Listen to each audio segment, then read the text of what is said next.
El Señor esté con ustedes.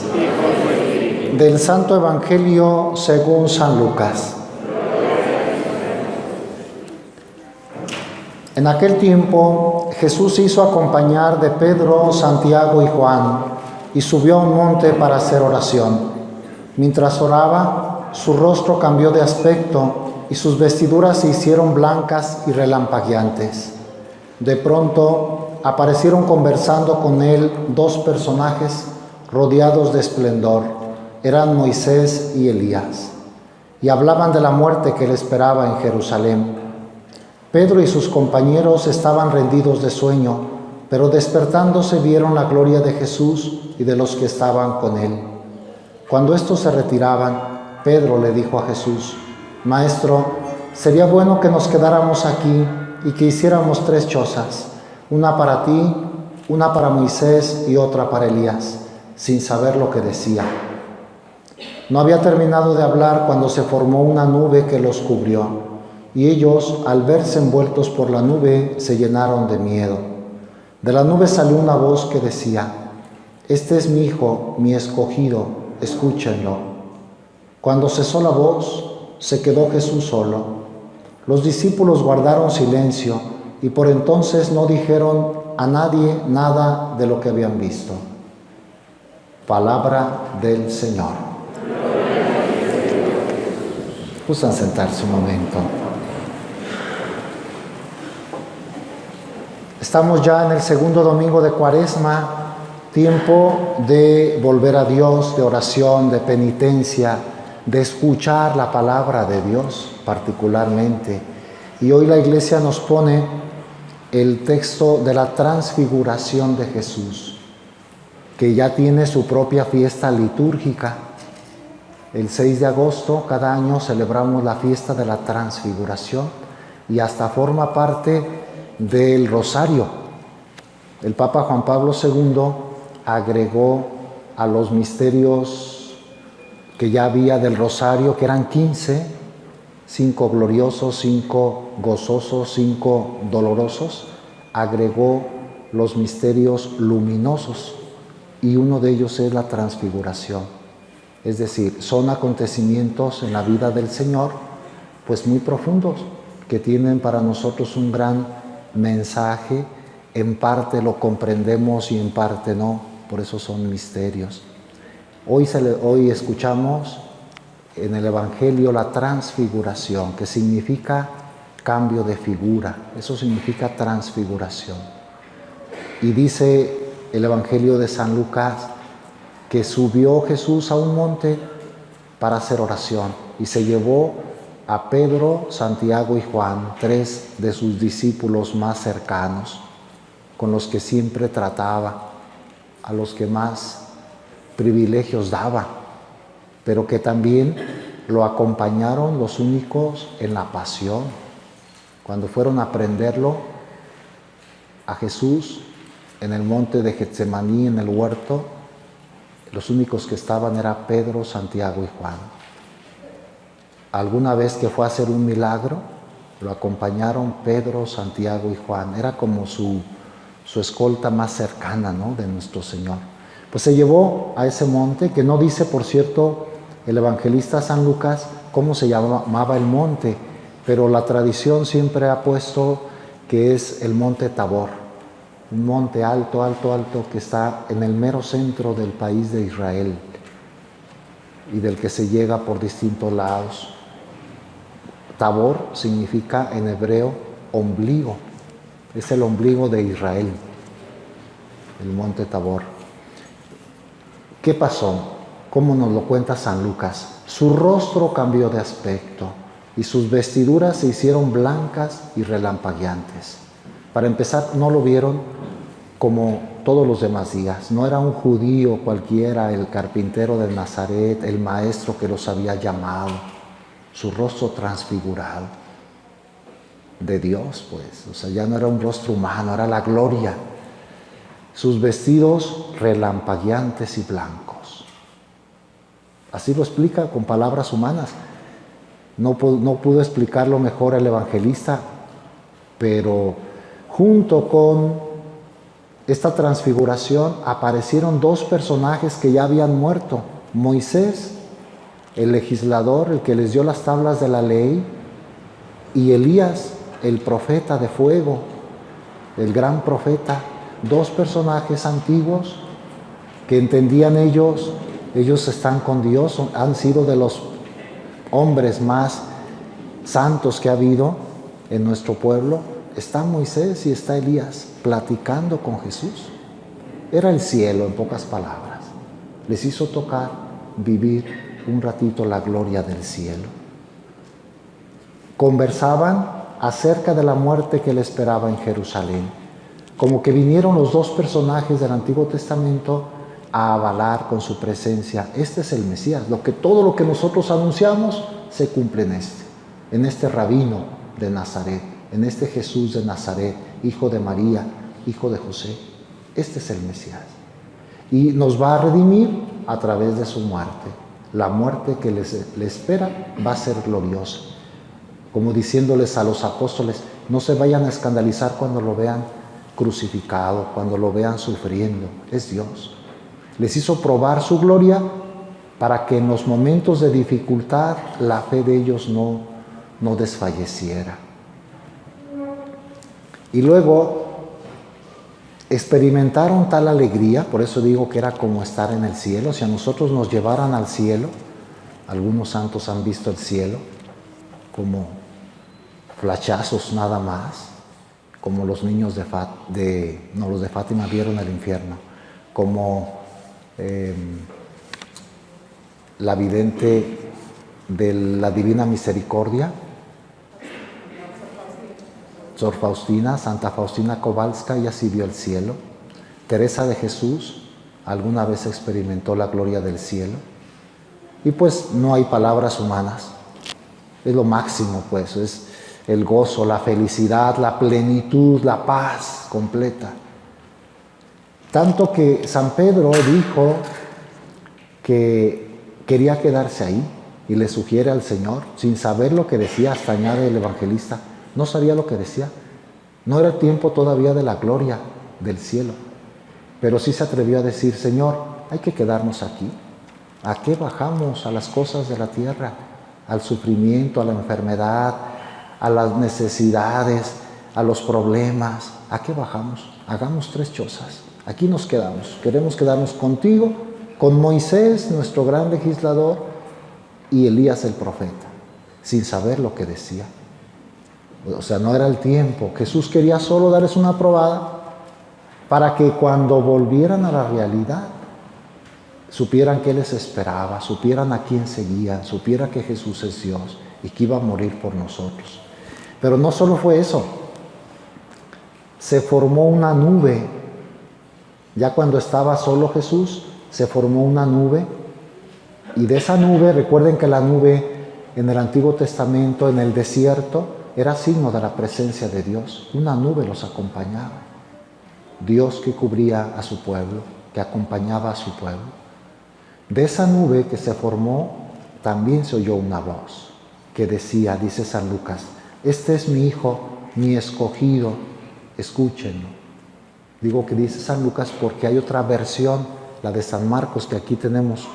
Este es mi Hijo amado, escúchenlo. Marcos también cuenta la transfiguración, y es más sencillo San Marcos. San Lucas dice que la voz comentó esto: este es mi hijo, mi escogido, escúchenlo. Como también el Padre Celestial, no solo Moisés y Elías, el Padre mismo dice: este es al que tienen que escuchar. En la tierra está ya mi hijo, mi elegido, mi escogido, escúchenlo. Es importante para nosotros escuchar a Jesús. Al que hay que escuchar mientras vivimos es a Jesús. Su palabra es la que nos tiene que guiar. Tenemos que vivir siempre oyendo la palabra, meditando la palabra, orando la palabra, para poder llegar al cielo. Dice la oración colecta de hoy, escogida para las lecturas. Así le pedimos a Dios: Señor Dios, que nos mandaste escuchar a tu Hijo muy amado, dígnate alimentarnos íntimamente con tu palabra. Íntimamente. Es en el corazón donde recibimos la palabra, para que, ya purificada nuestra mirada interior, nos alegremos en la contemplación de tu gloria. Me llama la atención esta expresión: ya purificada nuestra mirada interior. ¿Qué efecto hace la palabra? Purificar nuestra mirada interior, que la tenemos impura, que vemos a veces según el mundo, que juzgamos con criterios que no son de Dios. ¿Qué es lo que nos hace tener en el fondo la verdad, purificada la mirada, la palabra de Dios? Cuaresma es tiempo de oír, y todo el año es tiempo de oír, y todos los días podemos oír, leer, meditar la palabra de Dios. Hoy es el encargo que el Señor nos deja. Este es mi hijo, escúchenlo. De eso depende nuestra vida cristiana. Si se han dado cuenta, la fe en la Iglesia de Cristo depende mucho de la escucha. Nuestras celebraciones son mucho de escucha, los oídos y el corazón abiertos. El que no sabe escuchar, el que no sabe meditar, el que no acepta ser dócil, no puede seguir a Cristo. Es mucho de ser discípulos, ponernos a los pies de Jesús como María, la de Betania, ponernos a la escucha del Maestro, escucharlo para poder, con nuestra mirada interior, con los criterios de Jesús, seguir adelante en nuestra vida. Y le pedimos al Señor, como un fruto muy concreto, que sepamos descubrir también cuando Él se nos muestra transfigurado. Esto que hizo Jesús con los apóstoles lo sigue haciendo. Nosotros tenemos encuentros con Él donde nos alejamos de las cosas de la tierra para encontrarnos, para entender muchas cosas, para que Él nos dé su gracia, para tocar con la fe a Dios, como lo vieron ellos transfigurado. Cada Eucaristía, cuando venimos a la Eucaristía, debe ser un momento de encontrarnos con Jesús transfigurado. Vivirlo de tal forma que, alejándonos cada uno de su trabajo de todos los días, de la relación con los demás, nos centramos en Dios. Momentos de oración, momentos de retiro, momentos de lectura espiritual. Un buen libro nos transfigura, es decir, nos hace encontrarnos con Jesús.